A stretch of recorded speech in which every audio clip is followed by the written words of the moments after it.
മുതിർന്ന നേതാക്കളെ ഉൾപ്പെടുത്തി സംസ്ഥാനത്തെ ബിജെപി സാധ്യതാ സ്ഥാനാർത്ഥി പട്ടിക തയ്യാറാക്കി.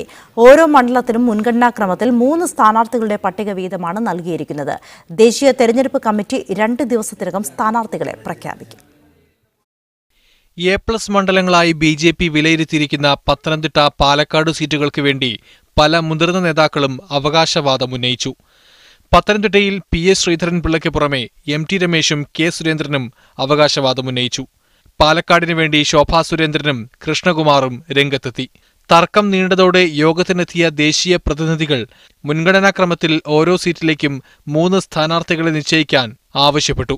ഇതുപ്രകാരം കുമ്മനം രാജശേഖരൻ സ്ഥാനാർത്ഥിത്വം ഉറപ്പിച്ച തിരുവനന്തപുരം സീറ്റിലടക്കം 3 സ്ഥാനാർത്ഥികളുടെ പട്ടിക തയ്യാറാക്കി ദേശീയ നേതൃത്വത്തിന് കൈമാറി.